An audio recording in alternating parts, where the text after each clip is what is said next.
Welcome to the One Big Thing podcast, where inspiration meets transformation. I'm Steve Campbell, your host, and I invite you to embark on this exhilarating journey with me. Are you searching for that extra spark, that push to propel you in the right direction? Look no further. The One Big Thing is all about bringing you incredible guests from diverse backgrounds. So picture this: professional athletes, visionary business leaders, fellow podcasters, and even awe-inspiring stay-at-home moms who are all conquering life's challenges. Get ready to seize your moment of greatness. Don't miss out. Subscribe and follow the One Big Thing podcast today. Well, welcome to the One Big Thing podcast. I am your host, Steve Campbell. Very excited about this episode today. I've told all of you that have listened, the One Big Thing has really become this just creative, fun outlet for me as a human, as a dad, as a business owner, to have just fun conversations with individuals. Some I've known, some have influenced me in incredible ways. And today's guest has been a quiet influence that this is really going to be the first time that she and I have had a chance to talk. Her name is Shae Bynes. I was first introduced to Shae really through one of the books that I read, Grace Over Grind, years ago as part of the Bible app. As I've told you, the One Big Thing is not by any means a Christian podcast, but faith is the biggest part of my life. So it's very hard for that not to overflow into many of my conversations. And one of the things that I've used almost every day is the Bible app, the U version on my iPhone, and it gives you these devotionals. And I found this devotional called Grace Over Grind, ended up ordering this book on Amazon that really kind of wrecked me in a positive way.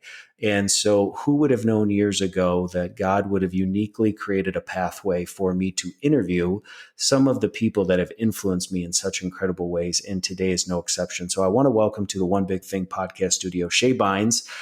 Give Shae a few minutes here to introduce herself, and then we'll kind of get more into her story. So Shae, welcome to the One Big Thing. Why don't you fill our listeners in on kind of who you are and what you do?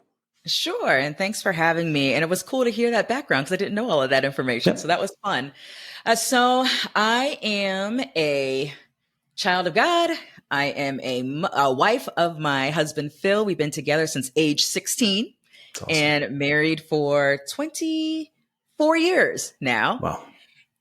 We are the parents to 3 girls from 3 different generations. My oldest daughter is 22, my middle daughter is 15, and my youngest daughter is 6. And so we have 3 very different things going on with the 3 different generations of children. Let's see. Outside of that, I'm a native Floridian, so I've lived in Florida in some major city at every time of my life. So, pretty much addicted to sunshine and water. Let's see. Outside of that, so that's kind of like a little bit about me. And I'm also, I usually say I'm a passionate storyteller. Now I say I'm a transformational storyteller, but I love to tell stories. I love to tell God stories. I love to just tell the goodness because I find that us sharing our stories is usually transformational for other people. And so as far as what I do, so I am a co-founder of Kingdom Driven Entrepreneur, which started in 2012. Wow. And so that focus has been inspiring, teaching, mentoring, advising entrepreneurs who want to do business in partnership with God. Kind of fun story about how I got there. I'm sure we'll talk about that. Outside of that, I'm now the executive advisor for that company. My husband's now the CEO. And so most of my time these days, I get to write, I get to speak, I get to host podcasts, and also I'm a business advisor and strategist. Well, and that's the one thing maybe I think I've loved about your journey is you're not ashamed about living your life on full display for others to see. And if you are unfamiliar with Shae Bynes, whether you are a person of faith or not, I would encourage you. We will have in the show notes for this show her Instagram handles, YouTube channels. Listen and follow along as a part of our journey. If you are somebody that is just needing a little dose of encouragement in your life, there's probably no better person that you're going to find than Shae, who travels really across the world doing podcasts, writing books, connecting with readers. And so, there's always a backstory as to where we get to where we are. And I was just a consumer that read your words from Grace Over Grind, which I'll put the note in the show notes to go purchase that on Amazon for her, show her some love. It really challenged me after working now in the marketplace for the last 12 years or so, really challenged the way that I was looking at life, as I was looking at quote unquote work, as we call it, and how do I better incorporate the way that God has designed me into the calling in my life and the gifts that I have. And so your book was really inspirational for me, but books don't just happen. Where we are today doesn't just happen. Why don't you take us back as far as you're willing to go to paint the picture for really our 30s and 40-year-olds that listen to this show that maybe find themselves in the thick, a season of life, truthfully, if they're being honest, maybe waiting for a season to be over, but not wanting to say it out loud. Right. They are trying to navigate marriage. They're trying to navigate parenting, providing for their kids. And they know that, breakthrough is coming, Yes. but they don't always know when.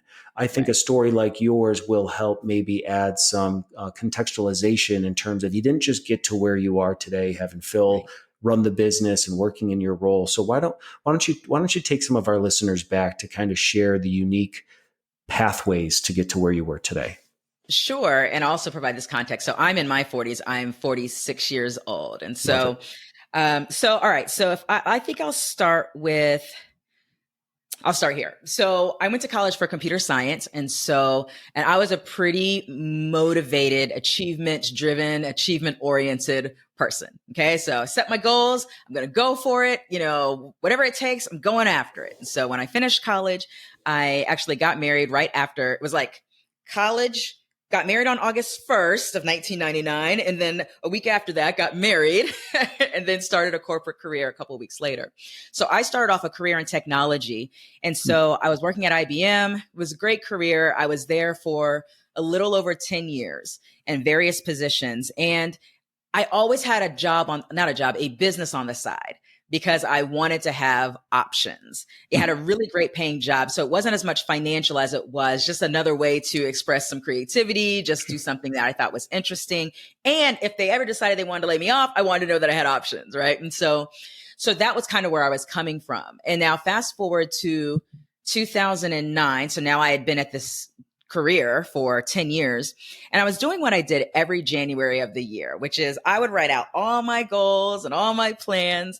And then I would ask God to bless them. I'd say, like, here are my thoughts, here are my plans. Lord, like, please bless all of these things that I have on my mind and my heart.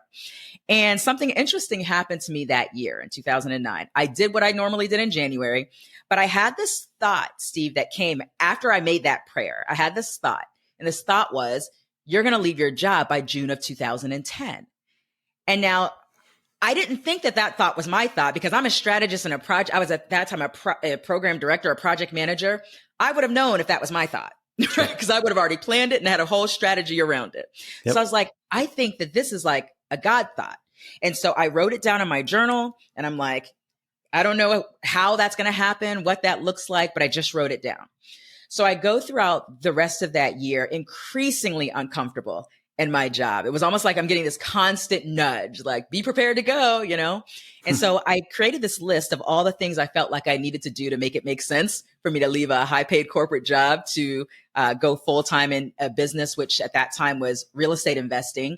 But it was like small cash flow across multiple houses. It was nothing close to my corporate paycheck. So I created this list. Like, if I'm going to leave my job, I need to have this much in the bank. I need to have this much happening in income in the business. I need to figure out this health insurance thing. I had a list of maybe 12 things, Steve. Like, once these things are in order, then it makes sense for me to leave my job. So I go into the next year, and now I'm in 2010, and I'm at this business conference in Orlando. And it was the last day of the event. I'm ironing my clothes.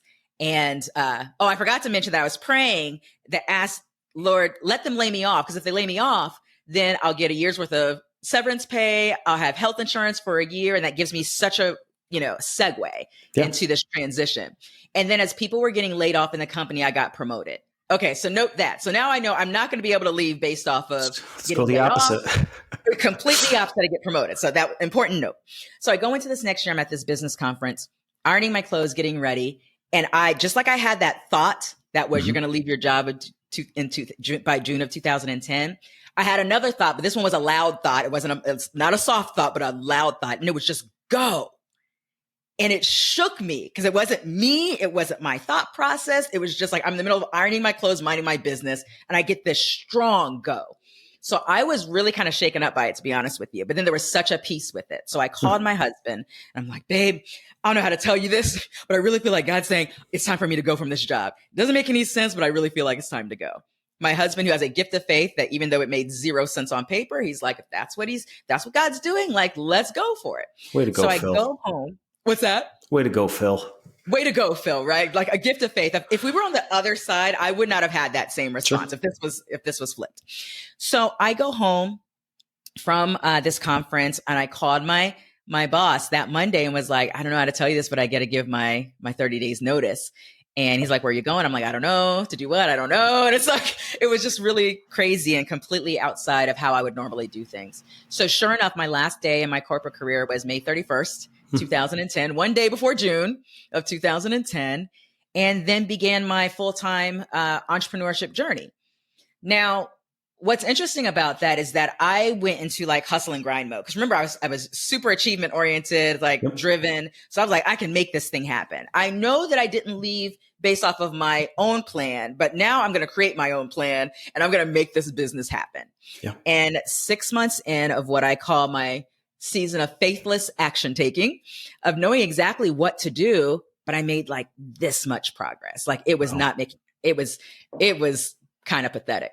And I had another thought that came in, a disruptive thought that just came in the middle of me doing my work. And it was, are you done yet? And it was like, there's that voice again, you know? And at that moment, for me, honestly, I grew up in church, Steve, but I had no idea that the creator of the universe and the creator of me had any interest in what I did work-wise. Like it never even occurred to me that that would be an area of interest. And so here I am and I'm like, I'm getting this, are you done yet? So it's like, I guess I'm supposed to be surrendering. Why did I leave this job anyway? You know?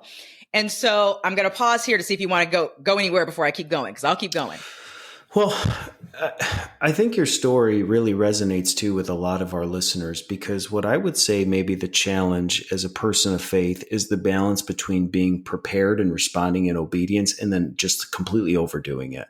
So we can find people that, you know, they want to be open to what the Lord may be calling them to do. And sometimes fear keeps them from doing anything, just believing that God is going to pave a way for them and make it abundantly clear. And then you can go the opposite way, which is, I feel like the Lord's calling me to do something. Now I'm going to go make all these plans, because we take Bible verses like, you know, the man makes plans, but the Lord directs his steps. And it's like we not that we're misconstruing it. I don't think anybody in their heart of hearts is ever trying to maliciously run ahead of the Lord. But I think what's hard as a human, and why your story is going to help a lot of people, is following after Jesus, following after the Lord is not a one size fits all. Somebody else did it, so I'm going to, do what they did. There's definitely things like testimonies that can inspire us and encourage us when we're down and out, being like, okay, if God did this for somebody else, maybe he can do it for me. But the details is, I think, where the confusion comes in. Because, many times it's like Paula Abdul, it's 1 step forward and 2 steps back, right? And so I think your story is cool. And we didn't talk about this. So this is what's cool, a unique thing. You worked for IBM. IBM was actually started in my hometown of Endicott, New York. And there's a very cool, I grew up in upstate New York, spent 35 years there. So IBM was the epicenter of Endicott, New York. So when you had mentioned that, but go to Armonk.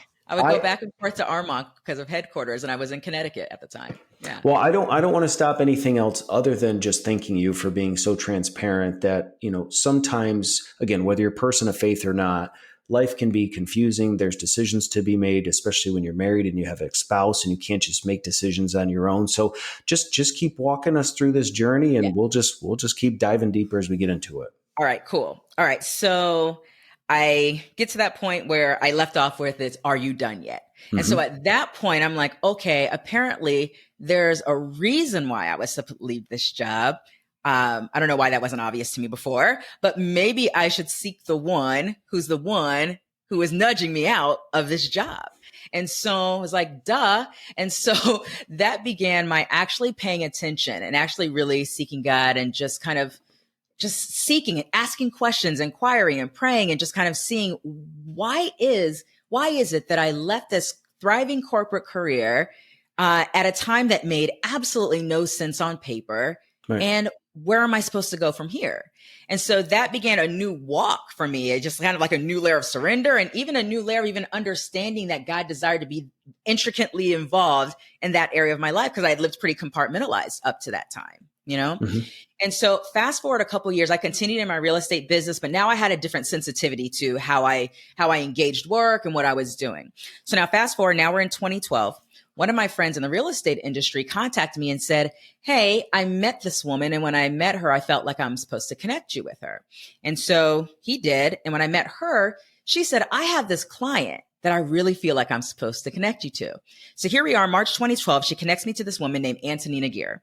When we meet, I knew, like, we became like fast friends. She was in South Carolina. I'm in Fort Lauderdale, but it's like we had this instant connection. And so we became fast friends, just kind of communicating back and forth. And about 8 weeks in, Steve, I'm like, there's a reason that we met and I just can't shake it. And so she's like, I've been sensing the same. So we agreed to pray individually about it and come back and talk about it in a week. So we did that, talked about some things. She was a business owner and a full-time employee at the time. We just kind of exchanged some thoughts. I'm like, no, it's none of that. Let's go pray again. So we go individually, go pray, come back another week. Talked about some things. No, it's none of that. Let's do it again. So we did this multiple rounds of this. Let's go back and come back. And this third time around, she says, God had given me these words. I don't even know what they're about, what they mean, what they're for, or what he wants me to do with them. And this had happened months prior to our meeting. And the words are kingdom-driven entrepreneur. And when she said that, and some people listening are going to understand what I'm saying, and some might be like, that's weird. But as soon as she said that, the words that came out of my mouth were, that's a community, that's a movement, and it starts with a book. And the next thought that I had was, what is a kingdom-driven entrepreneur? So literally those words came out of my mouth. I didn't even know what the words meant. I surely didn't have any insight and information into what these words were in her journal for, but yet those words flew out of my mouth before I could even think about them. And so after I said them, we're both like, oh, well, that's interesting, right? But then we had to say, well, what is a kingdom-driven entrepreneur? Because we didn't know. Right. And if you Googled that phrase at the time, you wouldn't find anything. Now it's popular, this phrase around kingdom entrepreneurship, kingdom entrepreneur. But in 2012, that wasn't the case. Yeah. And so it became the next several months of two essential strangers who had just met a handful of weeks prior saying, it doesn't make sense to write a book on something you're just learning, but whatever. We're just going to see what this is and just keep exploring. And so sure enough, we wrote this book. And in November 2012, we gave it away on Kindle and invited people in the book to join this community called Kingdom Driven Entrepreneurs on Facebook. And Steve, 2,000 people came into this Facebook group. And we were like, now what? Because we had no idea what this, all we knew was it's a community, it's a movement, and it starts with a book. Okay, we did the book. Okay, now what? Like, what do we do next? And people would say, is this a business? And we'd be like, yes. Well, what's your monetization strategy? We don't know. We don't even know why we exist yet. It was the craziest thing. And I love sharing that I was a computer scientist and a software engineer so that people understand that this whole flowing with stuff that doesn't make sense was not my life. Like, I wasn't a go with the flow person. I was a strategist, a project manager who calculated risk and mitigated risk, an engineer who needed everything to an if-then statement, a logic statement, et cetera, et cetera. This is my DNA. But yet I can't resist that. I just know that God is leading in these directions. And it just became like an adventure. It was just like, I don't know what's ahead. And I love to know what's ahead. And I love to strategize what's ahead and build it. But I can't do that now. And so it was just these levels of surrender to walk this thing out. And that's how we started. It's hilarious because, people meet now and it's been almost 11 years and they see profile increase and, almost 1 million subscriptions on a YouVersion app and speaking and all the things. But I'm like, I didn't even know what the words meant at the time of saying, yes, let's walk this out and we'll figure it out as we go. Well, and I think, again, to what encourages listeners today, following after God, the Lord, is not easy. many times he plants a seed on our heart, but doesn't show us the full picture. And what I've tend to found in my own journey, and it sounded like it was a little bit of yours, is the Lord is in it when you feel overwhelmed and inadequate to do something.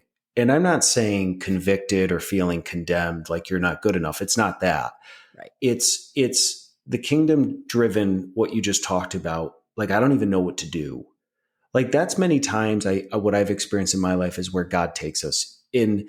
As I listened to your story, there was two things I picked up on, and you can tell me if you feel that this was true for your life.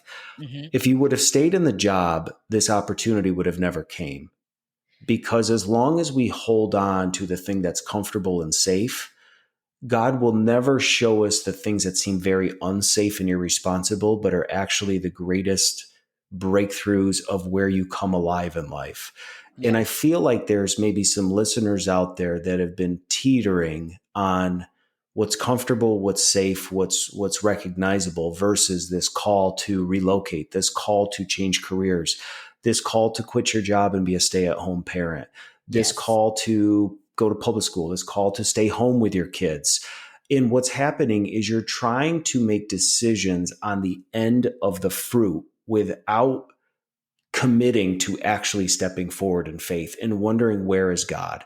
And Yes. so maybe you're praying prayers that seem empty. Maybe you're not getting answers to prayers, or it seems like you've been in this waiting period.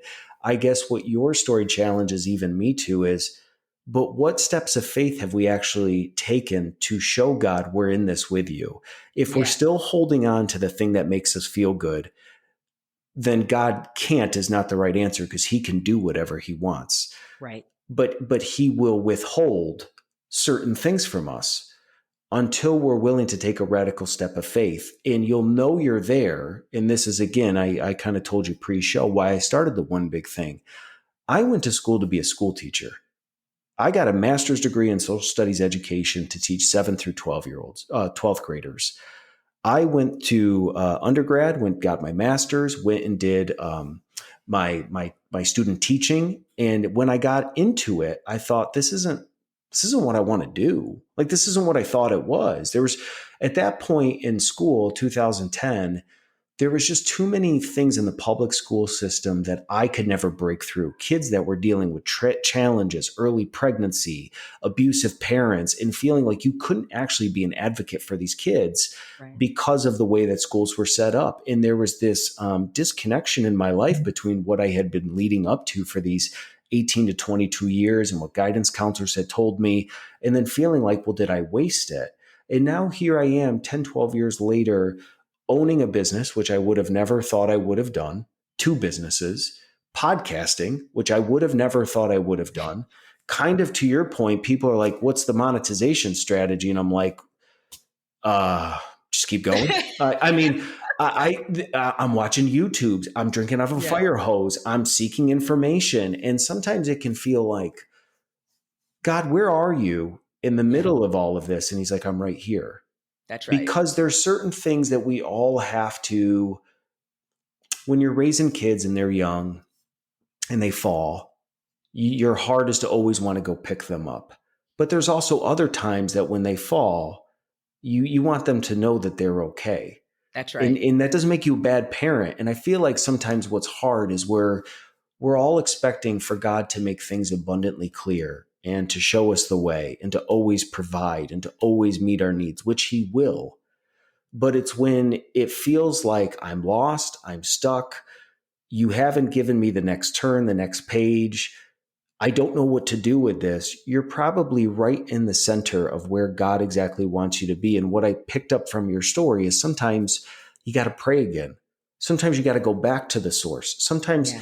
we're so quick in our culture and our society to take one word, run with it, and create a lifetime's worth of decisions. But Yes. God wants you to go deeper with him all the time and keep coming back to him. And it's not that he's angry at you or that you've missed it, but he wants you to continually draw from the only source that when the job falls apart, when your marriage is on the rocks, when you're as a parent failing, God is the only one that is consistent enough to fulfill the call on your life to meet the needs of the people around you. So I never know where my guests are necessarily going to go in these shows. Yeah. But I want to thank you that it would be very easy for somebody that just Google Shae Bynes, sees what you've done on Amazon, sees over 1 million downloads of Grace Over Grind on the YouVersion app, and goes, well, that's how it's always been for her. I don't even know what I'm doing, and she's always been successful. That's a lie. But why Yeah, we I need to really have didn't even know. why we got to have outlets why we got to have outlets like this for Yeah. is to bring this stuff to the surface and say, I'm kind of fixing the airplane while I'm flying it too. I mean, I don't know. We're all in this together. So park on what I said, go with what you said, but just thank you for being so honest about we don't always have all the answers. Yeah. Yeah. And I've learned to find my comfort in the discomfort of not knowing all the answers, right? So I'm going to tell you about the thing that shifted everything. So this happened about 6 months after starting Kingdom Driven Entrepreneur, which at that time was just this Facebook group where we're just having conversations and sharing what we're learning, and that was it at the time. About 6 months in, I was at church, and our pastor gave this message. And he went over this scripture that I'd heard many, many times before over the years, but the way he said it, it was from a different translation. It was from the Message, which for those who don't know, like the Bible has all these different translations. And this one is one that has very plain language. Okay. Mm-hmm. And so these were the words that I heard that actually shifted the whole trajectory of the rest of my life. And the words, and these were the words. This is Matthew chapter 11, verse 28 through 30 in the Message. And this is Jesus speaking. And it says, "Are you tired, worn out, burnt out on religion? Come to me. Get away with me and you'll recover your life. I'll show you how to take a real rest. Walk with me, work with me, watch how I do it. Learn the unforced rhythms of grace. I won't lay anything heavy or ill-fitting on you. Keep company with me and you will learn to live freely and lightly." So now you can imagine for someone who is really like performance driven, really oriented towards achievement and trying to like make things happen, who is now on this walk where it's like, I'm doing things that don't make sense to me, that I can't, I can't walk this out without you. But there was so much in hearing those words where it was like, wait, it's walk with me. It's work with me. It's keep company with me. It's I'm not even going to lay burdens on you that don't belong to you. And I was just like, everything about that was like, my whole soul was just like, what is that? My answer is yes to that, but show me that. Like, how do I live and work in that way?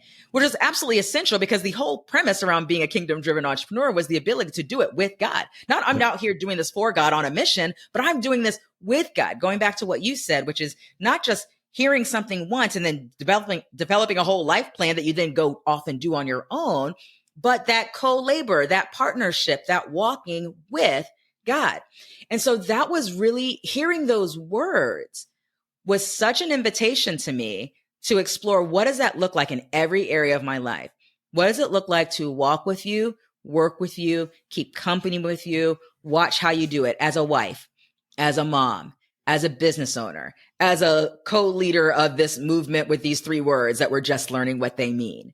What does that look like? And that was the adventure that actually changed everything for me. It's the actual adventure that led to writing Grace Over Grind some years later. And then another 5 years later, writing a 5th anniversary edition of it, because it became like that became the message of walking things out with God, so that changed everything for me. It really did. Well, and what a cool story, and just bringing that verse. There might be people listening to the show that have never heard a Bible verse before, and to hear that kind of language in a way in which we're forced to take in so much today in culture, that when you hear words like that, it's so different from kind of the message that's force fed to you, that it does something to you. But one thing that you just said, which I think is interesting, it would be so easy to have somebody like you on that definitely speaks to marketplace ministry. But I love that you also identify the other roles that you play, because I think we all try to compartmentalize kind of how much Jesus seeps through in this part of my life, right? So I want to be the greatest, representation of Jesus when I'm in the marketplace, but I don't apply the same fortitude to being a dad to my kids or to my wife. And my wife was my very first guest on the One Big Thing. She was incredible. We shared our story, and she will tell you that I have always lived my life in the marketplace, using my gifts to build businesses, to inspire, to encourage others. And, you have people that are inspired by you.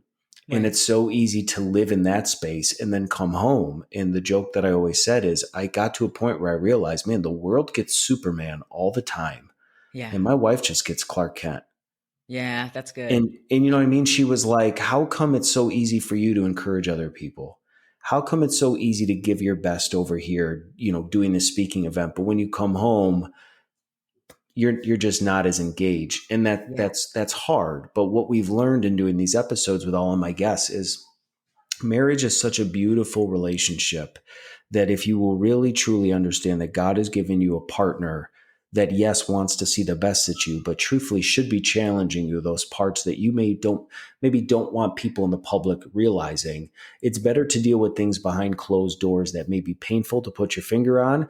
But if you're being honest, and what I've always told people is, if you have something, whether it's with Phil, whether it's my wife Stephanie, that is said in love but kind of eats at you a little bit, Right. it's good to take those kind of things to prayer. Because Yeah. what I have found in my life is that my wife has totally sharpened those parts of my life that I just maybe was unaware of or wasn't realizing.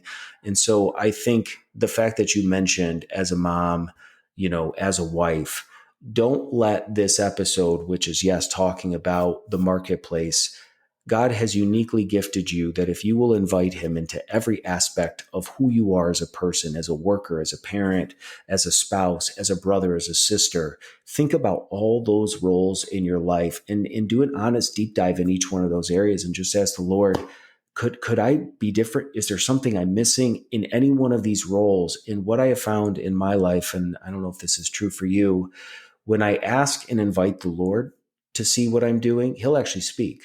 But if Oh I yeah. never bring it up to him, it's not that he doesn't care, but I never invited him. So if you're willing to take that step in boldness and say, are there parts of me as a dad that I'm missing? Be ready for an answer. And it may Yeah. not always be what you want to hear, but I love Right. I love that you had mentioned kind of all these roles that you play. Yeah, I love that. When you were saying that, it reminded me the script that says like draw near to me and I draw near to you, right? It's like, Mm-hmm. so that desire to want to know how to grow, it's like he will respond to that. And what I love about that whole with God factor, by the way, is that if we were going to be led by other things like picking up a great book and getting a laundry list of all the things that is necessary to be a good dad or to be a good wife or whatever, God will use it. But if we're so focused in on grabbing the blueprint that someone else wrote or something Yep. like that, then that becomes a grind too. Cause it's like, oh, I need to fix all these things. This, by the way, happens in my health too. Like I take grace over grind in every area. So when it came to health, I wasn't like, I've got to go full in on this 90 days to do X, Y, and Z. And then I've got this whole long checklist of all the things I need to do. It was, what do I have the grace to do now that doesn't create undue pressure and burden that I can do right now and show discipline and consistency in and then grow from, right? So that Hmm. becomes a lifestyle. A lot of times we create these checklists of things and then feel like we have to do all the things because we're all about self-development and self-improvement and trying to improve in all the things. But you can even grind, meaning work excessively hard and do things primarily in your own strength. When I say grind, we can grind it and just trying to improve ourselves. But God's not even looking at all those things and saying, you really need to work on all 10 of these things. When we work with God, then it'll be like, I want you to work on this thing. It won't be 10 things. It might be one or two things. Right. And so that's another way of allowing this to not keep us from putting undue burdens on ourselves that then become very difficult to try to walk out and to maintain and to grow from. Right. So that's why I'm like, that's why with God for me is everything. It Can really we sit is. right there for a minute? You and I didn't Of course. talk about this, but I got a feeling you'll be able to run with me, so I'm not afraid. Yeah. Let's make it super practical because I Yeah. feel like maybe for a lot of our listeners, it's like, well, how do I do that? Right? I will Yep. tell you that with my wife and I, we got 4 kids under 7 years old. We can clean our house for hours. And within moments, these 4 beautiful blessings can come in and destroy everything. And Yes. it's so easy to want to have a clean home and to want to have order because your order in your house almost flows into your internal world. And if your home feels organized, then your life feels organized. If my life feels organized, then I can talk to Jesus, right? But what Yeah, happens right. is we are sometimes wanting out of season things to happen in a season that I'm not saying don't try to clean your home. Right. But I think for maybe the person or couple that's out there today that says, I'd love to have grace in this season of my life. Are there any actual like practical activities or things that you have found that can help somebody? And what I mean by that is, and I know you're nodding, so you're understanding what I'm saying, but for the listener, so you understand, when it comes to being a parent and running a household, there's going to be grace for those responsibilities. When it Yes. comes to when you're not with your kids and you can be productive at work, there's grace for that. When you're at the gym, there's grace for that. So it's not that you just have every part of who you are as a person and it's the same format, but I think it's like working within those roles that you have. So from a practical standpoint, what has been maybe those activities or things that have helped you start to Yeah. isolate what is grace and what is grind? Yeah. So one of the first things that I did, so when I told that story about the scripture that changed everything, right? So when it was the first step towards that was, so this is a business context because this was where I was at the time. And so for business that I was used to just doing figuring out my own stuff and doing my own thing and just trying to, make things happen as fast as possible. It was, I need to start actually engaging God, actually asking questions and actually being quiet enough to actually receive answers, right? Around business. And so people be like, that's weird. Well, it did feel weird in the beginning. It did feel weird for me to have a to-do list and then to just take time and say, I'm going to have a daily business meeting with God. So, just like I would have a meeting with someone else, I'm going to have a meeting with God. And so I would sit with the Lord about the things that were on my mind. And I'd say, like, these are my thoughts about this, but what are your thoughts about this? I just started asking questions. I'd be asking God, well, what's your heart concerning these people that I'm serving? Like, what's your heart concerning this business and what I'm doing in the first place? Like, I want to know what you have to say or show me about this. And some people hear that and they're like, yeah, but how do you know? Like, you could be nuts. You're asking God questions, you're hearing stuff. And like, how do you even know? Here's the thing. I didn't always know, right? But this is the very nature of faith. So I would, if I got a thought, remember I was explaining before how I would have a thought and I'd be like, that wasn't my thought. Like I know what my thoughts are like. So when I get a disruptive thought, that's not like my thought. I know that wasn't my thought because I'm a thinker, right? So I would have this process with the Lord where I would say, if this isn't something that seems to be completely outside of the character and the nature of God or anything like that, I'm going to operate in faith as if what I'm hearing or sensing or the thought process, that thought that comes, I'm going to act as if that was God speaking because I also know that God says he speaks. I saw Jesus says, my sheep hear my voice. So I'm going to stand in that truth and I'm going to take small steps towards what I'm sensing and just see what happens. I didn't know 100%. I still don't know. I've been living this life for 12 years. I still don't have 100% most of the time, right? So that's the very nature of faith.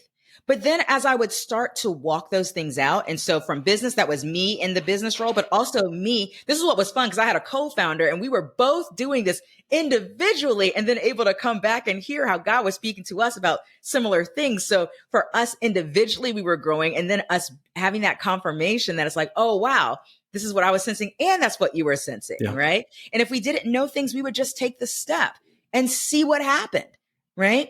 But it began that process of just learning to gain a sensitivity to God's leading.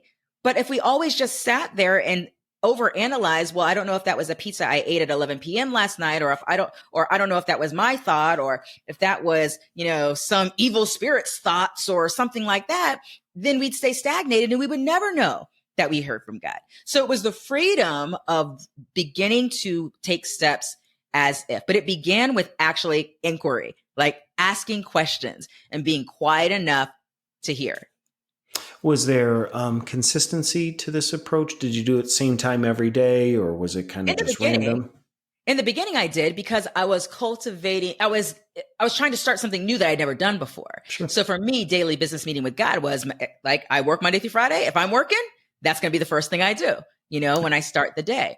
After doing that long enough, I realized I'm not limited to doing this at 9 a.m. from 9 to 9:30. I could do this whenever. I could do this in the shower. I could do this when I'm on a drive. I can do this sitting at the park. I could do this sitting in my office in my favorite chair in the corner. I could do it whenever. I could do it multiple times a day.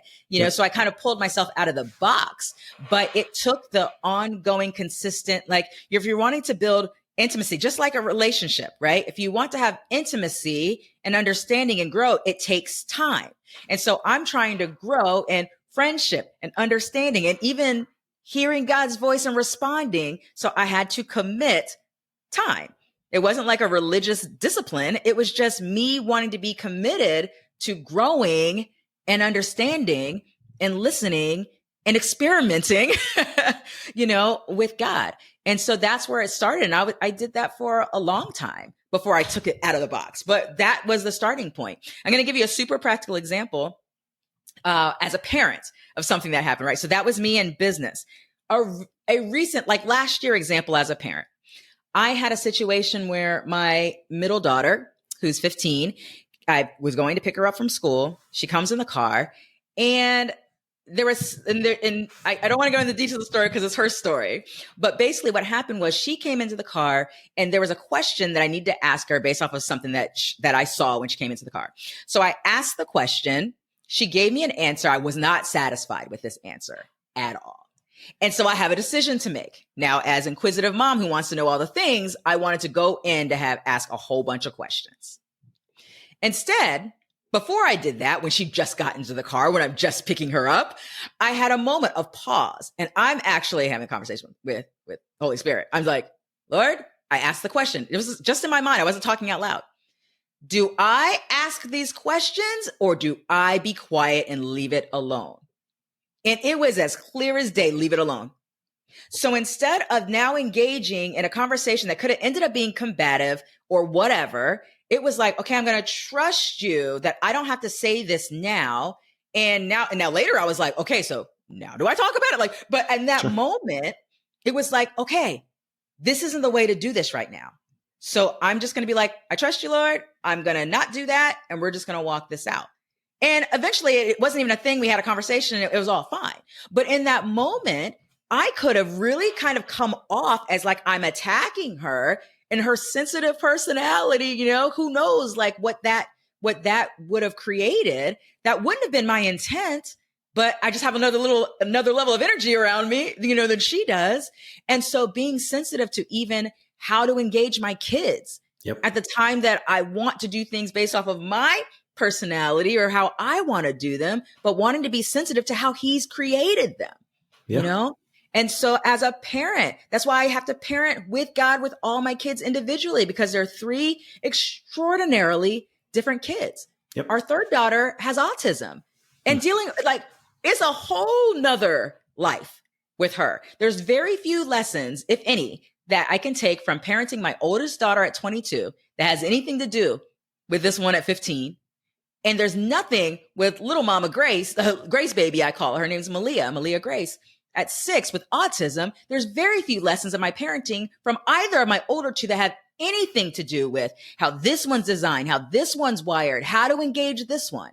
And so that's why it's like, there's no like blueprint from a book of walking this thing out. I've got to walk this thing out with God. So those are just like practical examples of how it's looked like as a business owner, as a mom. Same thing with a wife. There's been many times where Lord's like, yeah, not that conversation out right now. Okay, cool. With my husband. And I love that. And I want to actually come back to the story of your daughter here in just a second. But if we've had listeners that have been following this journey so long, they've never stepped in a church, faith is no part of their life. And they're like, I'm trying to put 2 and 2 together about what we're talking about. Yes. When we talk about this faith journey, it's really important to understand that when people that, profess to follow the Lord inquire in prayer, it's not that James Earl Jones or Mufasa responds with this audible this audible voice that tells you what to do. But, people call it their spider sense. it's just this longing and desire to know that we were created on purpose for a purpose, and that when you look at nature, when you look at life around you, there has to be something more than what we're all experiencing. And so I've had guests that are not believers that have talked about meditation and things that they've Absolutely. done, but for people that profess to follow the Lord, what we're talking about is we've chosen to follow after Jesus with our life. I will make myself, available to any listeners. So, Steve, I don't even know what that means. What is? Talk to me about that. Send me an email. I don't do this just to tell stories. I do this to help change lives. And Yeah. so, if you are a listener out there is like, I'm following what you're saying. I want to have the things that you're talking about. Reach out to me. I'd love to have a conversation. But we did not talk about this. But this is the sensitivity that I have.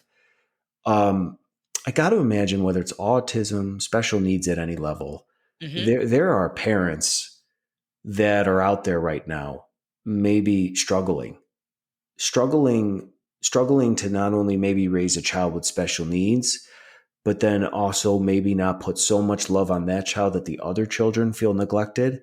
So Right. I did not know this about your daughter, and you can go Yeah. as far as deep and be open to whatever you want to talk about. But Yeah. how do we encourage or speak life maybe to the parents or the single mom or the single dad that has a child with special needs on any level? Like, what has that journey been like? What's been the takeaways? What's kind of helped you Yeah. really love your daughter and your other Yeah. kids in light of kind of what you've experienced? Yeah. One of the major things has been to keep me in that place of grace and not grind. Or in other words, not taking on more, not putting a burden on myself that I don't need to, is to learn to continuously be interdependent and ask for help. Mm-hmm. A lot of times, especially as a mom, we'll put this whole list of burdens on ourselves that we alone have to make sure happen. I Yep. get help. Like something as simple as I'm not good with hair. I never have. And God gave me 3 girls with whole heads full of hair, right? And I'm not good with doing hair. That's why I keep mine nice and short and keep it simple, right? And with Malia, with a whole sensitivity of not wanting her head touched and all the things, like trying to do hair with her was like a complete, it's like, forget it. I'm already not good. And then to even try to touch her hair and me not being proficient, it was Yep. just a hot mess. Right. So for one, I had to be okay with her hair is not always going to look perfect. And I'm also going to go and seek help. And it took some time. But then it turned out we had someone who is one of her therapists who's like, I can help you with her hair. And because she already has sensitivity to my daughter, it worked out great. So I had to give myself grace that her hair didn't look as nicely as I wanted it to look in the season in which I just literally can't do it. I Yep. can't do it. And to believe God that at the right time, that help is on its way and I can go and I should receive help without feeling guilty.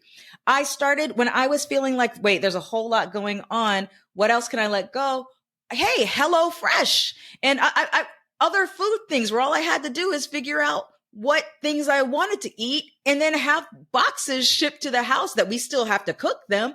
But simple things like that, the help of a service, other moms will be like, oh my gosh, no, because I have to if someone's a working mom, I've got to work and then plan the great meal and fix the great meal and then get all the things all by myself with all the kids. Like, no, you actually don't. So for me, embracing help, embracing the fact that I'm not good at everything and I also can't handle everything. My husband's a wonderful partner. My husband cooks. My husband does laundry. So we're a wonderful partner. And like just as parents, we definitely take full things on as partners. Yep. But even still with me not carrying on all the load across all the house and kids things, it's still too much for me, especially exacerbated by the fact that we have a daughter with autism. So for me, getting help, being willing to receive help, being willing to ask for help, being willing to invest in help when we need to. And we're in that stage now where it's like, okay, because you're working on this thing, and you want to invest in this help, being willing to do that has definitely been part of the journey. And it's helped a lot to maintain sanity, to be able to walk things out with joy, even in the midst of frustration. And then the last thing I'll add is, and I'll say this, I'm saying this as a mom, but I would think that this is appropriate for dads as well, is that you have to be willing to also not consider it selfish that you need space for yourself. Sure. Right. So if you're not caring for needs that you have for yourself to be able to serve in these best capacities, then you're actually crippling yourself and your ability to serve and to be able to do it with joy, even in the midst of when things are complicated. So for me, those have been keys. So my little escapes where I'm sitting in a parking lot for 45 minutes, with a cup of coffee, whatever, is life-giving for me, right? And it's like, it's all good. And now I can come back in the house and do the things and listen. Remember, 3 different generations of kids, right? So it's like, to do all the things, we can do that. You have some older kids, they have their own things, but you got to pay attention to their needs at their generation and their time and not ignore those things, right? Different dynamics. Some people have, 4 kids under 7. And for me, I have 3 different generations, but there's still they all need mom in a different way at this time in their life. Yeah. So a couple thoughts as you spoke. There's almost like a mini phrase that there's a difference between I won't, which is you won't acknowledge that there's an issue, there's a need. I won't. There's I can't, right? I can't do the hair. And then there's just the I don't know how, right? In kind of working your way through emotionally those 3 levels. I think many of us, when we're faced with a challenge, raising children, marriage is tough, work issues, cultural issues, political, whatever it is. Right. There's this feeling of like, I won't go there. I won't do it.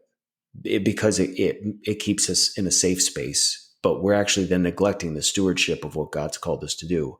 Right. Then there's the like, I can't, right? And that's kind of maybe step 1 out from I won't, which is like, I can't, right? That's good. Acknowledge that. But then there's just like the real honest, like I can't because I don't know how. Yes. And I think that we try to champion people that can figure it out, self-love, self-care, self-determination, but at the detriment to what? And I think what I picked up from your story and what I want to encourage believers with is Dr. Tony Evans has really been just an amazing voice in my life. His sermons, and one that he really talked about, which really challenged me, was just God's provision. Yes. And I think when you are raising, 3 kids, 1 with autism, and you're acknowledging that I can't always get to time to make dinner, right? There are things like HelloFresh today. And you can sit on the couch and believe with all your heart, Jehovah Jireh, and proclaim scripture that God would provide. And that's real. But then there's also just like real world things in which God can provide through. Absolutely. That we sometimes like neglect because it didn't show up as an angel delivering food to you at nighttime. And like we joke, but like that's sometimes how we beat ourselves up. Like I'm believing God to provide all of my needs. And you had a friend stop by and say, what do you need help with? And you go, we're all set. Okay, right. So you kind of just like push one provision away. That's right. I have no time to make food. You get a piece of the mail that talks about HelloFresh discount to start. And you're like, it's not for us. Okay, there's kind of 2. And I'm not subjecting it to that. But I feel like if we're not careful, God doesn't always, and especially if you're young in this journey, you're intrigued by this conversation and you don't even know what we're talking about. As we said, it's not going to be Mufasa, but it might be a song on the radio at the right time with the right words. And it might not even be a Christian song. Right. I mean, it could be some down-earth country song that just like speaks to you. And then you see a billboard, and then you see a skyline, and then you have a word from a stranger, and then and it's just all these little things that you start to have a sense of, I'm not alone. And like, why is all of this happening? So your story encourages even me. I've never, dealt with a child with autism, but acknowledging, I think, what you did, which, to anybody that knows, you might say, if anybody could figure out, of course, Shae could. But I think this is what I love about this platform, is it gives people the ability to maybe speak about things that they don't always have a space to speak about that could encourage one person. Right. And if it encourages one person, that can lead to real life transformation. And that's the whole point of what you just said. which Yeah. is we need to be able to acknowledge when we just don't know how to do something, be willing to ask for help, not just, take help, but then also too, I would challenge the person that maybe wants to help, be very mindful of the words that you use with a friend that is going through a difficult time, because it's very easy and it's very culturally appropriate to say, if you ever need me, I'm there for you. But what if you get the friend that's just so desperate at the end that they said, great, I need you to do XYZ, and I didn't really mean it. You know what I mean? Like, I don't Right. have time. So Right. it's not just you as the receiver wanting help, but it's also, let's be the kind of people that when we say we're going to do things, let's make sure we carry through. Because what if you had the Shae Bynes who's trying to navigate life with her daughter, finally raises her hand and says, you know what, I'm willing to receive help. A friend says, I'm willing to be here whenever. And you say, great, can you come over tonight? And it's, no, I can't. What if that is actually going to be the thing that pushes you back as an individual because you were bold enough? And so again, I love the show because I never know where we're going to go. We didn't even Yeah. plan to talk about this kind of stuff, but it's going to help a lot of people. Well, as you were, I don't know how we're doing on time here, but as you We're were good. sharing, you good? Okay. So when you were talking about that example of just like the practical thing that you do, as opposed to just like, well, I sent the prayer up and you're kind of expecting it to happen in some kind of ethereal Yep. kind of way or whatever. And it's like, no, there's a practical step that you can take. I was thinking about this story, and I think I've only shared this once on a podcast. There was a season where, because the work we were doing, Kingdom Driven Entrepreneur, there's been many seasons. There was a 3-year season, 2.5, 3-year season that was very challenging financially in our family. Doing the work that we were doing, it wasn't a high enough revenue at the time that we were able to bring home. That it was a tough 2.5 years. But in those 2.5 years, I never regretted any of those because I saw God move as provision in so many ways. Like, I learned for real when God says I'm provision. I learned what that meant in those 3 years. But I remember this one particular time. So remember I told you we were real estate investors. And so we had these properties and having those properties, which we intended to keep for the long haul. We didn't intend for those to be like, we can sell this house and, during this season when this business isn't making any money. That wasn't the intent. It was to have a long-term investment, right? And so we had these properties and we found ourselves in these seasons where we're like, we're going to sell a house. We're going to sell a house. We were down to one last house. And I was like, I did not want to sell this house. If we sell this house, now we're not even real estate investors anymore. Man, we've spent all this time focused on real estate and develop and this, that, and the other. And if we sell this house, and this one's my favorite of all the ones, that we purchased. And man, I don't want to sell this house. And I remember we had this season for a short period of time where we were living with, to save money. We were just kind of like, Phil's brother, my husband's brother, was like, this would be cool. Like, we could save money. You guys can save money. And so we lived together for a little less than a year. And towards the end of that year, our long-term tenant in that one house that we had left had said, hey, I'm going to be moving out. So for me, by the way, I'm more introverted than extroverted. So for me, it was like, oh, okay. So here's a space, like maybe we'll go move into our rental house temporarily while we figure out, the next place we're going to move. And so that's what we did because we need to clean up the house anyway and all of those things. Now, I had no intention of selling it. I was not interested in selling it. I'm like, God is going to provide. God's going to provide that next place that we're going to go into, all of these things. And I remember I had been fighting this. I was like railing with God about him being provider in this circumstance and this time right now. And, these thoughts that I tell you where I have that disruptive thought, I had this thought and it was like, you are standing in my provision. I was standing in the middle of the living room, like railing. You are standing in my provision. So you're sitting here asking me for provision. You're literally standing in it. And so it was like, okay, another layer of surrender. Now I got to surrender this last house and believe God that, hey, if we're going to get back, we can get back into real estate. It's like, it wasn't even a big thing, but it was like, I was holding on to this idea. And God's like, I saw ahead. You're standing in the provision that you literally need right now. Yeah. And you're not looking at it as provision.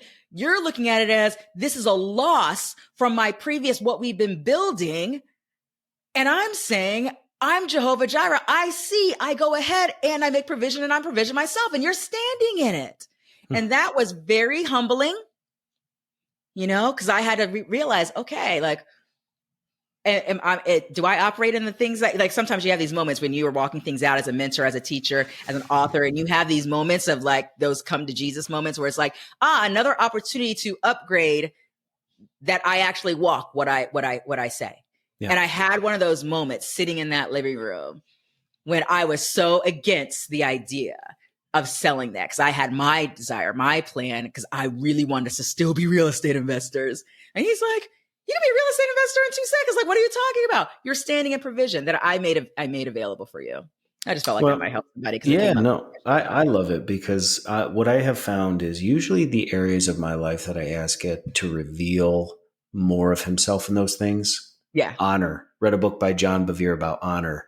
Yes. Just about honoring people. What does that look like? God, show me what that looks like. And like, boom, boom, boom, boom, boom, relationship after relationship. Just things were like going awry real fast everywhere. Yeah. And you're like, what is going on? And you get angry, you get frustrated, you get like, what is this? And then God's like, are you gonna honor the situation? And you're like, oh, okay. Oh, it's one of those. Like, remember when you prayed for patience? But I think that's, and if we're all being honest, it's like, what is provision? Provision, I think many times, is how we used to treat those old spam emails that said your uncle was the king of Nigeria and you're going to inherit $10 million. We can believe that provision from God, honestly, is like, I'm in a place where things are tight. So provision means that a truck is going to show up today and back up a whole bunch of cash, because that's provision. And it's like, where did that come from? Like, God actually talked about feeding Elijah with ravens. Like, where did we get this idea in 2023 that provision was money? Right. And to challenge, you and I could go into an entire another podcast, but for the sake of our listeners, to let them go, there is so much to be shared about misdiagnosing what God is based off of the perception of what we want him to be. And listen, that was a whole word. That was a whole word. It's many times that's where the breakdown in this experience of following Jesus isn't what I thought. And that's where I would say more people are disappointed. So there's people that won't step into a church. They don't want to chase after religion because what they have been told of following after the Lord is versus the actual experience. There is a disconnect that we many times don't teach people how to navigate through individually, yet corporately as a body. And so there's a lot of people that are getting beat up every single day, emotionally, spiritually, and thinking, I can't trust Jesus anymore. And it's not that you can't, but it's the how-tos and the practical ways that is really where breakthrough is going to happen in segments. So your word, I think, is going to help people understand that none of us have this whole thing figured out. Many times the things that we pray and ask God for is going to show up packaged in a way that we never would have thought. And if we're not careful, we can misdiagnose God's actual work in our lives because it didn't come the way that we thought or even the words that we spoke. But I would say that as I listen to you, one of the things that's really helped me personally, I don't usually get into a lot of kind of my stuff on these shows because it's about my guests. But when I have missed it, when I have failed as a dad, when I had something in business that didn't go right, go back to the Lord afterwards and spend time with him. And if you missed it, acknowledge it. That happens. But man, you let off on your kids. You felt ugly afterwards. But like, what did you do with it? Did you just let's hope they never see that again? Or did you go get quiet time with the Lord? Maybe not right then after, because you still got life demands. You got to put them to bed. But later on at night, even the next morning over a cup of coffee, recall what happened. And just be humble enough to say, Lord, what did I miss? And what you'll realize, and in my life personally, is he'll reveal things to me about, you let the thing from work follow you home. Yes. And when your kids asked you for XYZ, the manifestation of that frustration was let out on a 3-year-old. Right. Right. Yeah. And so then so you and I could go into a whole lot of things. I'm going to get you guys in contact with Shae, get you her contact information. Maybe someday I'll have to do a tour and bring my guests back.